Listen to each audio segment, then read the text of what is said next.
Salut tout le monde, j'espère que vous allez bien. Écoutez, moi ça va nickel comme d'habitude. Donc aujourd'hui je vous retrouve dans un update lecture du mois de janvier. Donc il y a 8 livres, j'étais presque à 9, mais en fait j'ai pas réussi à avoir 9 lectures parce que j'ai pas le temps de la finir, enfin bref. Du coup j'étais un peu dégoûtée, mais bon c'est pas grave. Un peu j'aurais pu peut-être la finir, enfin il me restait plus de 100 pages donc je pense pas. Il était 19h, j'ai pas trop lu le soir. En fait je dis ça mais en fait je lis le soir. Bref, c'est pas grave. Et en plus je vous filme ça vraiment fin du mois de janvier. Pour une fois je suis bien. Et en plus il fait beau donc c'est cool. Donc pareil, vous voyez il y a un changement de plan parce que pareil, si je vous mets comme ça, attendez. Vous voyez, ça fait une grosse lumière bizarre, donc je suis obligée de vous mettre comme ça. Bref, du coup je pense que ça va être le nouveau plan, mais c'est pas grave. Donc c'est parti.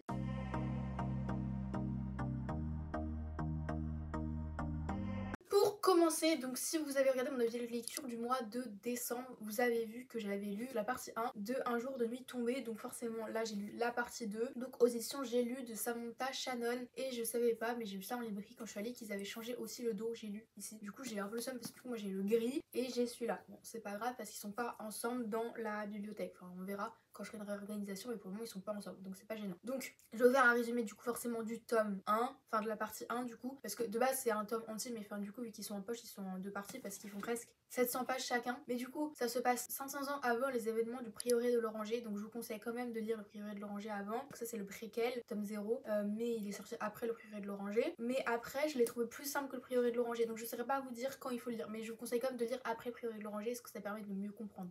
Du coup, ça se passe 500 ans avant du coup les événements du prieuré de l'Oranger. Le mont Effroi est rentré en éruption, donc on peut dire que c'est un sorte de volcan pour ceux qui cherchent. Donc il y a des nouvelles menaces qui pèsent sur l'humanité et donc on va suivre beaucoup de personnages. Donc il y a un glossaire à la fin, je vous conseille vraiment de le lire, il est important à lire et moi même dans la partie 2 je m'en suis reposée sur le glossaire énormément. Et du coup mon dieu, heureusement qu'il y en a un parce que sinon on ne pourrait pas du tout comprendre l'histoire. Du coup on va suivre plusieurs personnages, mais on va en suivre 3 en particulier, dont d'autres, mais je vais pas vous dire parce que j'ai peur de vous spoil. Mais on va suivre Tunuva. Elle est auprès de sa femme et sa femme, elle hérite de la prieure actuelle. Et Tunuva aussi, elle est entraînée pour combattre les Williams. Et on va suivre aussi Dumai qui, elle, est dans les montagnes, etc.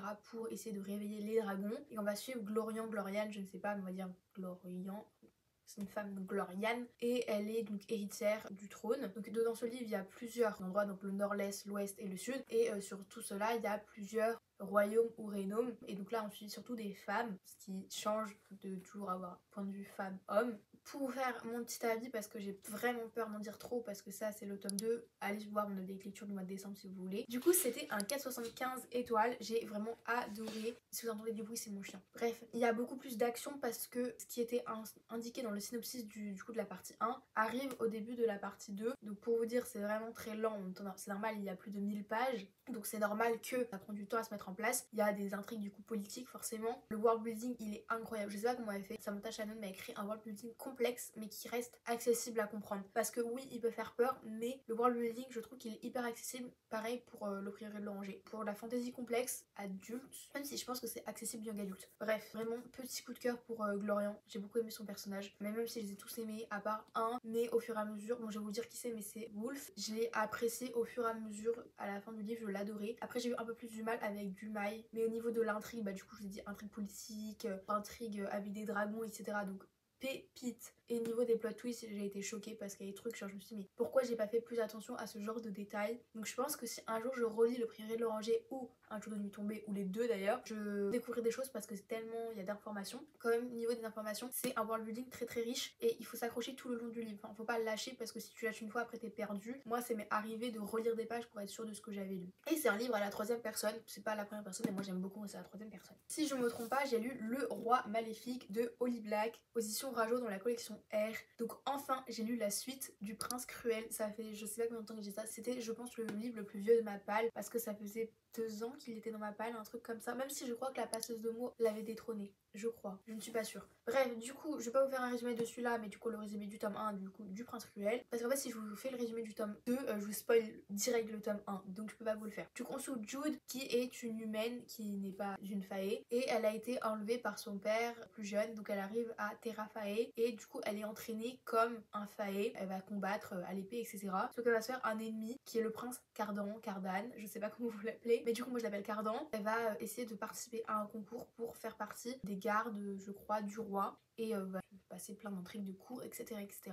Donc dans Le Roi Maléfique pour mon avis c'était un 3,75 étoiles, j'ai bien aimé. Quand vous voyez vous passez de ça à ça, le contraste est énorme. Donc j'ai essayé de pas compter dans ma note le fait que du coup je vais passer d'un livre complexe à un livre plutôt simple parce que c'est du young adulte et je l'ai ressenti. C'est-à-dire que dedans il y a des gros mots, ce qui m'a extrêmement perturbée, mais c'est pas grave. Ça m'a un peu perturbée sur certains points, comment parlaient les personnages. Moi quand je l'avais lu, Le Prince Cruel, donc c'est-à-dire quand j'ai recommencé à vraiment lire et c'était ma première fantaisie fantastique, ma première fantaisie que je relisais, j'avais adoré si vous voulez. Mais du coup là, je lisais 2 ans plus tard en ayant lu de livres beaucoup plus complexes, donc c'est vrai que j'ai trouvé ça un peu simple, mais c'est normal. Après, l'intrigue de cours était vraiment ouf. Le world building, j'ai bien aimé. On se repère très bien avec la carte au début, etc.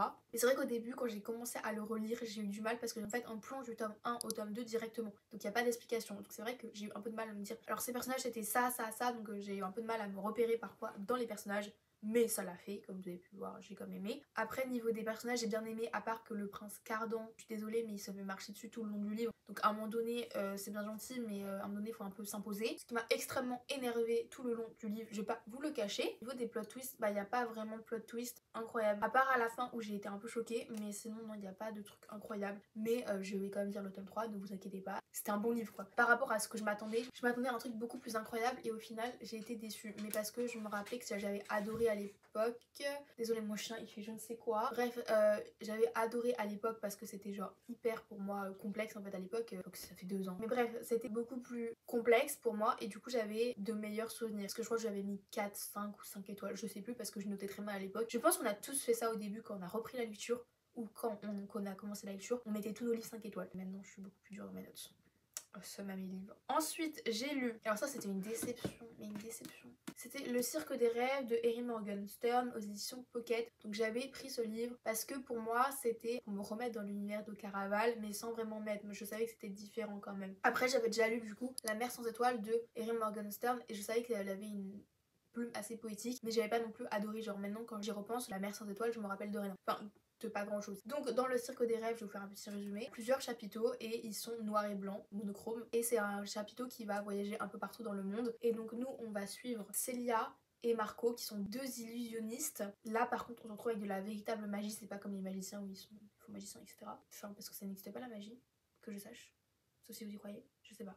Et en fait, Marco et Célia, ils vont s'affronter dans un combat magique. Et en fait, Célia, elle est la fille d'un père hyper connu. Et Marco, lui, il a été recruté donc dans le cirque des rêves. Ils sont voués à se combattre et l'un des deux doit gagner. Mais entre eux, l'amour va peut-être un peu éclater ça. À peu près ça le résumé, mais vraiment, je sais pas comment vous résumer ce livre. C'est hyper compliqué à le résumer. En plus, je l'ai lu en début de mois. Et c'est vrai que je m'en souviens pas trop en fait. Pourquoi je l'ai un peu effacé de ma mémoire volontairement. Bref, mon avis, c'est un 2,5 étoiles. J'ai compris sans vraiment comprendre. J'ai trouvé ça intéressant, mais à la fois inintéressant. C'est vrai que les révélations de fin, j'étais contente, mais c'était rien d'incroyable non plus. Aussi niveau des personnages, j'ai pas du tout réussi à m'attacher aux personnages. Il y a aucun personnage où j'ai réussi à m'attacher. Donc si vous voulez, quand vous n'arrivez pas à vous attacher à un personnage dans le livre, vous accrochez pas non plus au livre, c'est pas intéressant. Si la 2,5 étoiles, c'est uniquement parce que j'ai bien aimé le world building et que le lien avec le cirque était sympa, mais sinon j'ai pas trop aimé. Donc bon, c'est une grosse déception. Je sais pas si je vais le garder, on verra bien. Ensuite, j'ai lu Ces plaisirs violents de Chloé Gong aux éditions PAL. Donc je vais faire un petit résumé. Donc c'est une réécriture de Roméo et Juliette. On suit Roma et Juliette. Ça se passe à Shanghai et il y a des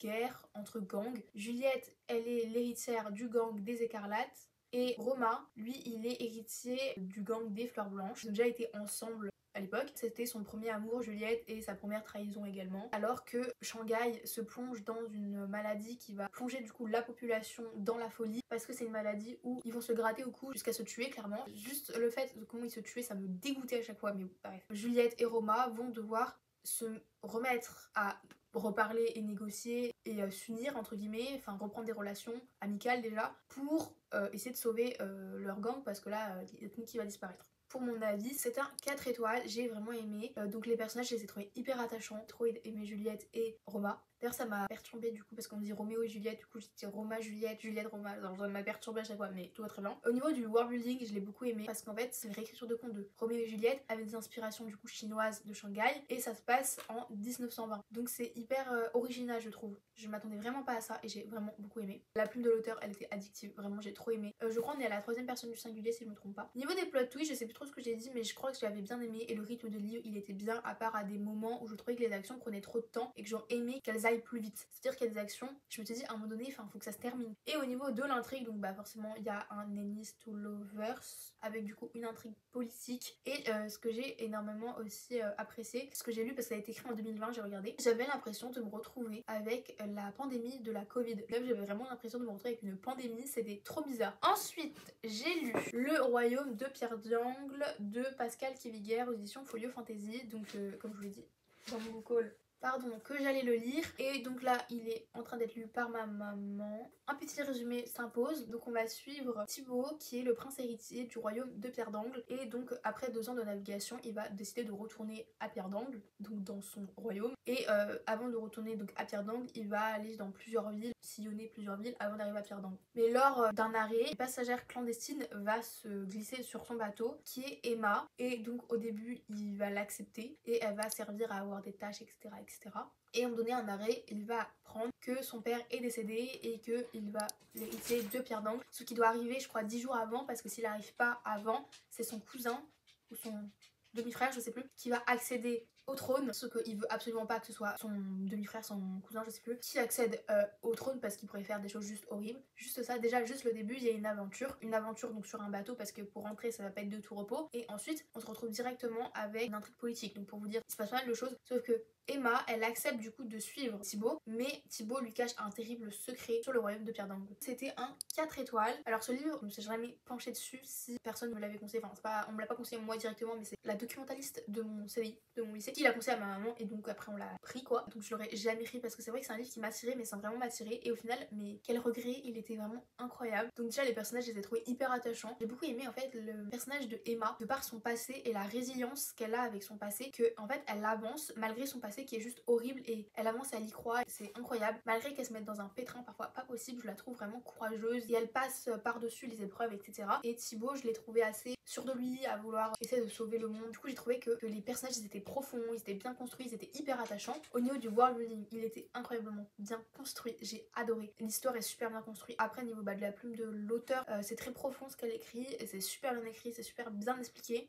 Ensuite, du coup, au niveau de l'intrigue, on a une aventure, intrigue politique, il y a un slow burn. Et après, au niveau des plot twists, j'ai été choquée plusieurs fois. Vraiment, j'étais en mode, mais c'est pas possible, vous pouvez pas me faire ça. Et en fait, si. Donc, vraiment un super livre. Ensuite, c'est pour ça que j'hésitais autant tout à l'heure quand je parlais. C'est parce que j'ai lu juste après La carte des confins de Marie Réplin aux éditions PKJ. Et en fait, j'ai découvert que Marie Réplin, parce qu'elle a sorti un nouveau livre qui est Affronter la nuit. Marie Réplin, en fait, c'est Muffin and Books qui est sur Instagram et je la suis moi sur Instagram et YouTube. Et j'étais choquée en apprenant ça, mais enfin bref, je suis trop bête. Mais du coup, avec les deux, ça faisait très pirate, bateau, navire. Du coup, je savais plus quand je résumais tout à l'heure, le résumé, j'avais un doute sur ce que j'ai résumé. Mais bref. Du coup, on suit Kali, qui est une voleuse hors pair et qui a réussi à s'emparer d'un compas enchanté qui pourrait permettre apparemment de retrouver la carte des confins. Donc la carte des confins c'est quoi? C'est une carte qui permettrait d'aller au-delà des mers et y trouver, enfin c'est un endroit que personne n'a visité. Et on suit Blake Jackson qui est capitaine du navire de l'Avalon. Donc c'est un pirate qui est connu, qui est puissant et pour obtenir ce qu'il veut il va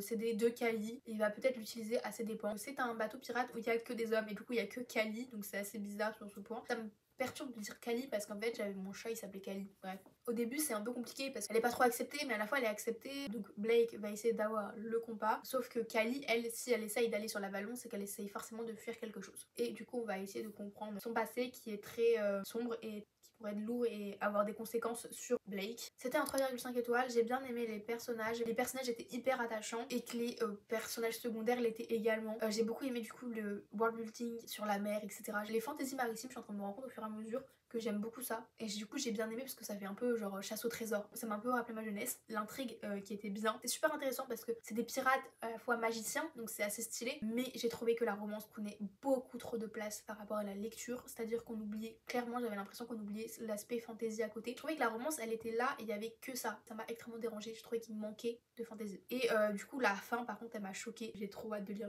la suite. D'ailleurs j'ai la suite parce qu'en fait c'est pas mon livre, c'est le livre à une amie. Et du coup elle m'avait passé toute la saga.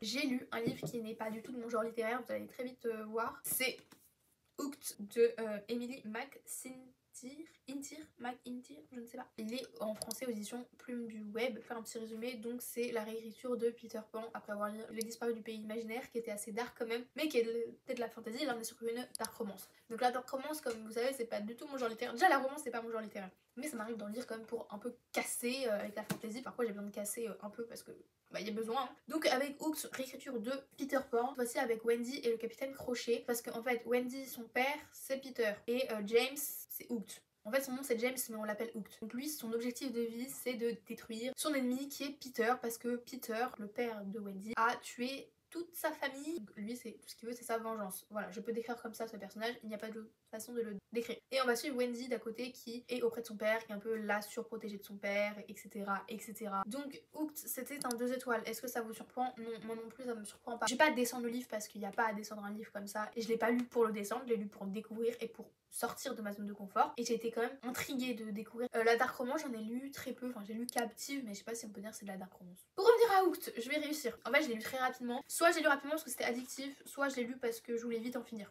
J'ai trouvé genre que la relation elle est beaucoup trop vite, genre ils se sont vus une fois, c'est bon, ils étaient ensemble, c'était trop bien, wouhou on est ensemble. Je trouvais ça dommage que James Hooked, tu vois, vraiment genre kidnappé, si je peux dire, même c'est même pas kidnappé hein. Enfin il va la kidnapper clairement. Wendy utiliser d'elle à ses dépens, et en fait il manque clairement de communication parce qu'ils auraient pu s'expliquer dès le début et il y aurait pas eu tout ça. Après j'ai envie de vous dire c'est le concept d'une dark romance, du coup c'était un peu cru quoi, on va pas se le cacher. Bon pour être spicy c'est spicy, genre si je vais mettre sur 5 je mettrais 4-5. Du coup niveau des plot twists vont arriver, il y a pas de trucs incroyables, et vraiment parfois je me mettais à rire, pour vous dire je me mettais à rire parce que je me disais mais ils ont aucune pitié, c'est tellement honteux. Et à la fois ça m'a choquée, je me mettais à rire, mais il n'y a pas à rire de ce genre de situation, mais en fait c'était tellement dérangeant et choquant, pas réaliste. Par contre ce que j'ai bien aimé c'est les peu de références qu'on a à Peter Pan, c'était sympa mais je trouvais qu'il manquait. Elle le dit dès le début, ce n'est pas une fantasy ni une réécriture. Le personnage principal est un... comment dire en français? C'est pas une réécriture de conte, mais je trouve que c'est dommage de faire une réécriture de conte et de pas s'appuyer du coup sur Peter Pan. Je trouvais pas le concept quoi. Mon chien m'aura dérangé pendant toute la vidéo. J'ai lu 10 jours avant la fin du monde de Manon Fargeton aux éditions Paul Fiction, donc c'est Gallimard Jeunesse en poche. On va faire un petit résumé. Donc c'est 2 lignes d'explosion qui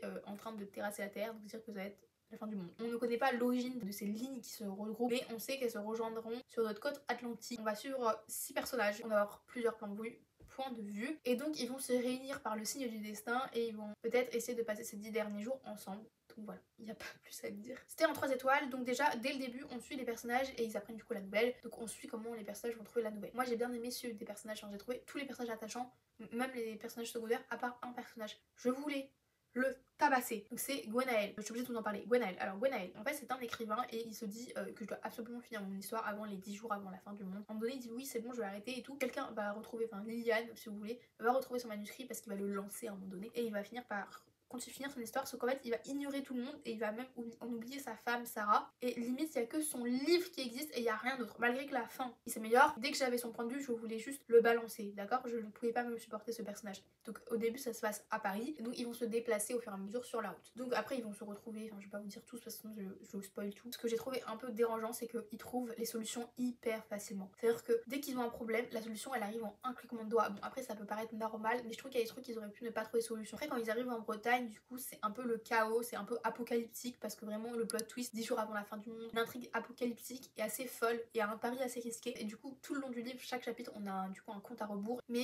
pourquoi c'est un 3 étoiles, c'est parce que la fin, j'ai eu énormément de mal avec la fin parce que c'est pas la fin que je voulais pour ce livre. J'aurais préféré avoir une autre fin. Pour vous dire c'est une fin ouverte. Pour vous raconter une petite anecdote par rapport à ce livre, c'est un livre que j'ai depuis bientôt 3 ans et en fait j'avais commencé à lire parce que c'était une époque où j'avais pas repris la lecture mais je lisais genre vous savez un livre par-ci par-là, et j'avais fini à l'époque Tous nos jours parfaits de Jennifer Niven. Je sais pas si je l'ai encore, j'avais lu ce livre et je sais pas pourquoi je voulais absolument rester dans l'édition Paul Fiction et j'ai été tombée sur ce livre là à la Fnac de la gare à Paris, et du coup je l'avais commencé et tout mais je l'avais jamais fini, je l'avais relu genre je sais pas combien de fois parce qu'à l'époque je commençais un livre et si je l'oubliais un peu bah je le relisais. C'est à dire qu'il y a des livres j'ai dû les relire 10 fois avant de me dire que j'allais vraiment les abandonner. Mais bref, vous ne comprenez pas pourquoi je faisais ça. Même moi, je ne sais pas pourquoi. Et du coup, je m'étais toujours dit que j'allais le relire. Et c'est vrai que c'était vraiment une lecture genre hyper addictive. Après, je pense que c'était addictif parce que les chapitres font moins de 10 pages. Voilà, je suis quand même contente de l'avoir lu pour l'avoir dit que je l'ai lu et que je l'avais pas acheté pour rien il y a super longtemps. Donc lui, il était encore plus vieux que Le Roi Maléfique, mais pour moi, ça ne comptait pas. Donc voilà pour les 8 lectures que j'ai lues ce mois de janvier. J'espère que cet update, Leclerc, bien sûr, lecture vous aura plu. Si vous avez aimé, n'hésitez pas à le liker, à commenter, à me dire si vous avez lu l'un de ces livres et quel est votre avis, ou si vous avez prévu de les lire. Et vous, quel livre avez-vous lu en janvier, est-ce qu'ils vous ont plu ou pas? Et donc sur ce, je vous dis à la prochaine pour une prochaine vidéo. Salut!